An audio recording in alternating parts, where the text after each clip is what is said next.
If you're in a relationship with an avoidant and you feel them pulling away, you might be wondering, do they want to be chased? Well, stick around because in this video, I'm going to give you both the simple answer and the long answer.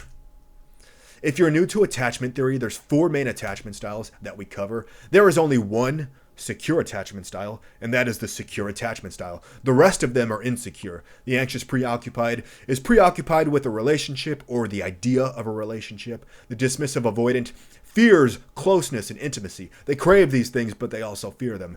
And the fearful avoidant is a mix of both. They're both anxious and avoidant. That's why they're the disorganized attachment style. Now, we're going to be talking about when the avoidant pulls away. Now, both the dismissive avoidant and the fearful avoidant tend to pull away in relationships. And if these two are paired together, it's usually going to be the dismissive avoidant who pulls away. So when the avoidant pulls away, the question is, do they secretly want to be chased? Do they secretly want you to chase them? The simple answer is no. No, they don't want to be chased. So if they pull away, you should pull away too. Now, you can give them some reassurance without pressure. Someone with a secure attachment style might say something like, hey, listen, I noticed the distance between us. I'm going to give you some space, but I'll be here when you're ready to talk. So that's a simple statement of reassurance without pressure, and a secure person might say that. So you can say that if you think it's appropriate for your relationship. But no, they don't want to be chased, so you should not chase them down. And if you have an anxious attachment style, that can be hard because your impulse is to chase. Your impulse is to over-pursue. So you're really going to need some self-awareness to keep yourself in check, keep those tendencies in check. So yes, the simple answer is no. No, when they pull away, they don't want to be chased. Now, here's the long answer, okay?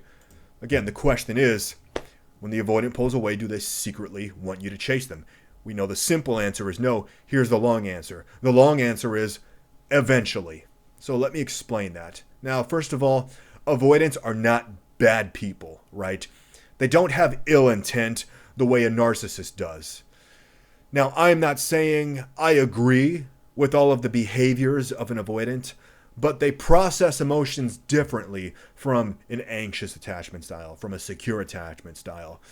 So avoidants crave intimacy and closeness just like everybody else, but at the same time, they fear these things.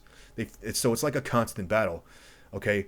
They want intimacy, they want closeness, but they also fear intimacy. They also fear closeness. So it's a constant struggle between the two, between fearing something and craving something at the same time. Now, why would they fear intimacy? Why would they fear closeness if they also crave these things? Well, it all stems, there is an underlying fear of abandonment.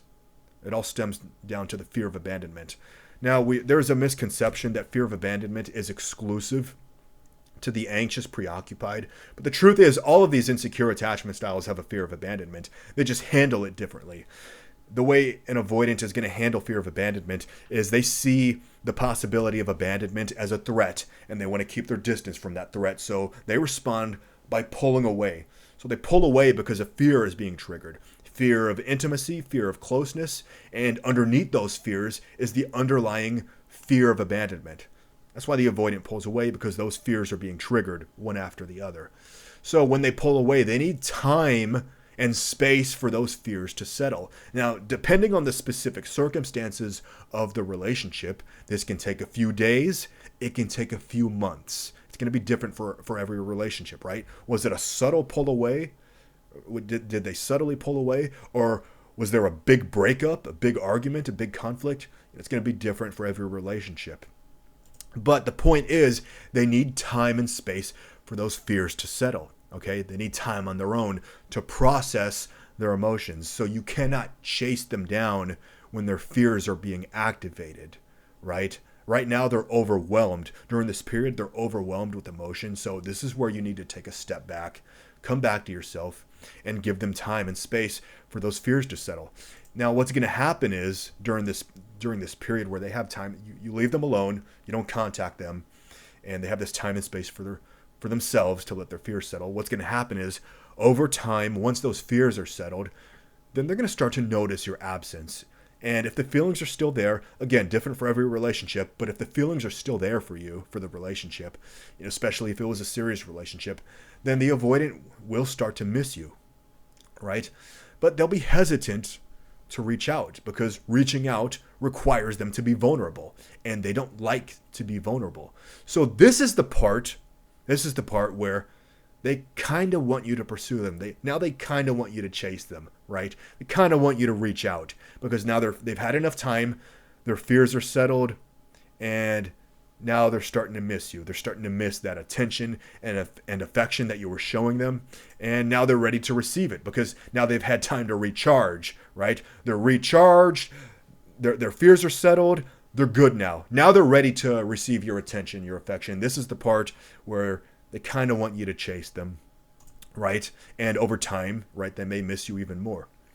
So this is the part where, if you think it's appropriate for the circumstances for the relationship, you can kind of reach out to them. You can kind of reconnect to them accordingly. You can kind of chase them, right? So it's going to be different for every relationship, how you go about doing that.